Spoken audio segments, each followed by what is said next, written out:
देखिएगा आज से 6 महीने बाद हर घर में ऑक्सीजन सिलेंडर होगा। ठीक उसी प्रकार जिस तरह आज घर घर में आरओ वाटर प्यूरिफायर है।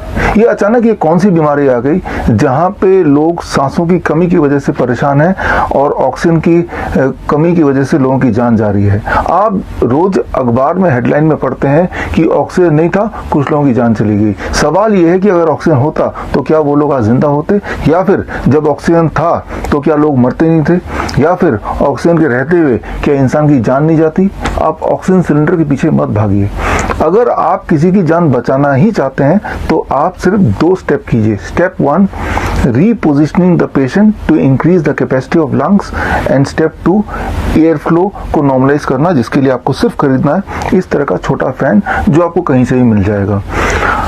आप जब भी किसी पेशेंट को देखते हैं ब्रेथलेसनेस की अवस्था में, या ब्रेथलेसनेस या ऑक्सीजन सैचुरेशन बहुत लो हो जाता है, तो पेशेंट की स्थिति बहुत गंभीर होती है, तो तब उनको देखते हैं कुछ इस प्रकार लेटे हुए, कुछ इस प्रकार बैठे हुए। यह है रॉन्ग पोजीशनिंग। जब पेशेंट इस प्रकार लेटता है या बैठता है तो उसकी लंग की कैपेसिटी कम हो जाती है। तो पहला स्टेप ये हुआ कि आपको पेशेंट की जो पोजीशनिंग है वो बिल्कुल बदलना है। तो कैसे बदलना है, अब देखिए फोटो में, या तो वो आगे की तरफ झुक के बैठे, आगे की तरफ झुक के खड़े हो, या जब लेटे तो पेट के बल लेटे, जिसे बोलते हैं प्रोन वेंटिलेशन या प्रोन पोजीशनिंग। ये तो हुआ पहला स्टेप। जैसे ही आप ऐसा करेंगे तो पेशेंट की लंग की कैपेसिटी बढ़ जाएगी, और लंग की कैपेसिटी बढ़ते ही पेशेंट को इमीडिएटली थोड़ा सा आराम मिलेगा। दूसरा और आखिरी स्टेप, एयर फ्लो को मेंटेन करने के लिए आपको इस तरह का फैन उसके नाक के आगे रखना है, करीब 6 इंच दूर, और ये फैन चला देना है। बस ये 2 स्टेप करेंगे तो आप देखेंगे जादू की तरह वो पेशेंट धीरे धीरे रिकवर करने लगेगा, उसकी ब्रेथलेसनेस कम होने लगेगी, उसकी ऑक्सीजन सैचुरेशन बढ़ने लगेगी। ये एक मैजिक की तरह काम करता है, और इस बात को समझने के लिए आप इसी वीडियो में आगे कुछ टेस्टिमोनियल देखिए, कैसे कुछ पेशेंट्स ने यही 2 स्टेप करके अपना ऑक्सीजन सैचुरेशन 45 से 95 तक ले गए। मैं सुनीता गुप्ता दिल्ली में रहती हूँ। मुझे बहुत तेज 2 बुखार हो गया था, और फिर मैं डॉक्टर के पास गई। डॉक्टर ने मुझे दवाई दी। उस दिन तो मेरा थोड़ा ठीक हो गया था। फिर अगले दिन दोबारा मैं दवाई लेने चली गई। डॉक्टर ने मुझे दवाई दी, लेकिन उससे मेरे को फिर कोई दूसरे दिन फर्क नहीं पड़ा। तो मैंने डॉक्टर को चेंज कर लिया। मैंने दूसरे डॉक्टर की दवाई लेनी शुरू कर दी। उससे जब मेरी खांसी बहुत ज्यादा थी और मेरा बुखार का लेवल भी ज्यादा था, 2 से 3 भी हो गया था बीच में। फिर मैं उस डॉक्टर की दवाई 2-3 दिन 4 दिन तक लेती रही, और मेरा बुखार तो मेरा कम हो गया उन डॉक्टर की दवाई से, और मेरी खांसी का लेवल भी नहीं ठीक हुआ, वो थोड़ा चलता रहा मेरा।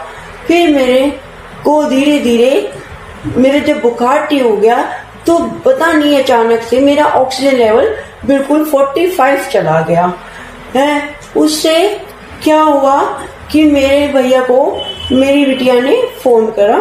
वो मेरे घर आए, एसके गुप्ता, और उन्होंने मेरी आते ही सबसे पहले सारी दवाइयां बंद कर दी, और मुझे उल्टा 3 तकियों पे उल्टा करके मुझे लिटा दिया, और सामने पंखा मेरे रख दिया। उससे मैं पंखे की हवा मेरे नाक में सीधी जाती रही, और मैं बिल्कुल सीधी उल्टी लेटी हुई, और उस पंखे से हवा नाक में सांस में लेती रही। उसके बाद डॉक्टर, उन्होंने विश्वरूप राय चौधरी की नाइस टीम की मेंबर अमिता, उनसे उन्होंने सलाह ली। उन्होंने सारा ट्रीटमेंट मेरा, जब से वो तकिया लेके मैं उल्टी लेटी, उन्होंने बताते गए वो अमिता जी और मेरा भैया। उस तरह से मुझे सब ट्रीटमेंट मेरा करता चला गया। सुबह नारियल का पानी, दोपहर को मौसमी का जूस, फिर उसके बाद मेरे को बहुत सारे फ्रूट्स, और उसके बाद मेरे को सलाद। ये सब मेरे को 8-9 दिन खूब अच्छे से खिलाया पिलाया खूब, और मैं उसी पोजीशन में जैसे मैं थी वैसे मैं उल्टी लेटी रही, और पंखे की हवा मैं लेती रही।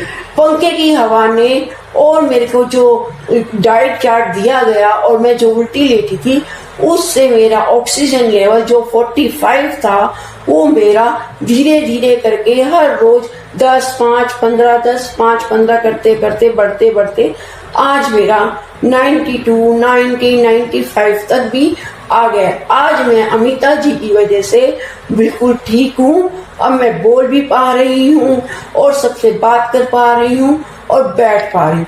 ये अमिता जी को मेरी तरफ से बहुत बहुत धन्यवाद। जिसको भी अगर ठीक होना है तो अमिता जी की बात पे चले, हॉस्पिटल जाने से बचेंगे, मरने से बचेंगे, क्योंकि मैं मरते मरते बची हूँ। जो मेरी हालत हो गई थी वो मुझे पता है। आज मैं अमिता जी की वजह से, अपने भाई SK गुप्ता की वजह से और विश्वरूप राय चौधरी की वजह से मैं बची हुई हूँ। इनका मेरे को मेरी तरफ से बहुत बहुत धन्यवाद, बहुत बहुत शुक्राना। सब मेरी बात सुनना। आप हॉस्पिटल जाने से, मरने से बच जाओगे। आपका ऑक्सीजन लेवल बिल्कुल ठीक हो जाएगा। धन्यवाद। नमस्कार, मेरा नाम राजेंद्र सिंह है। मेरी उम्र 36 साल है और मेरे को कुछ दिन पहले मेरे को बुखार हुआ।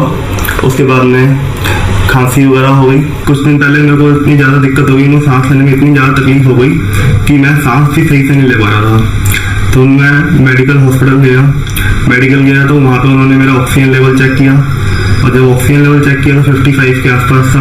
उन्होंने कहा कि आप अंदर जाके फटाफट ऑक्सीजन लगवाइए।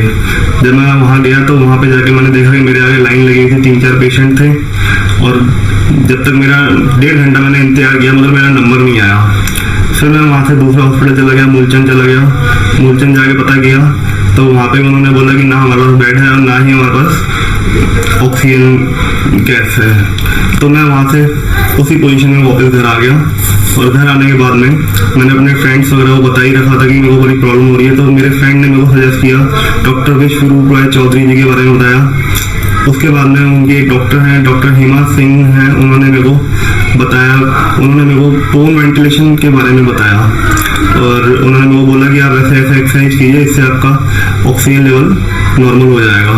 तो जैसे जैसे उन्होंने मेरे को बताया मैंने बिल्कुल वैसे वैसे किया, उससे मेरा ऑक्सीजन लेवल काफ़ी ठीक हो गया।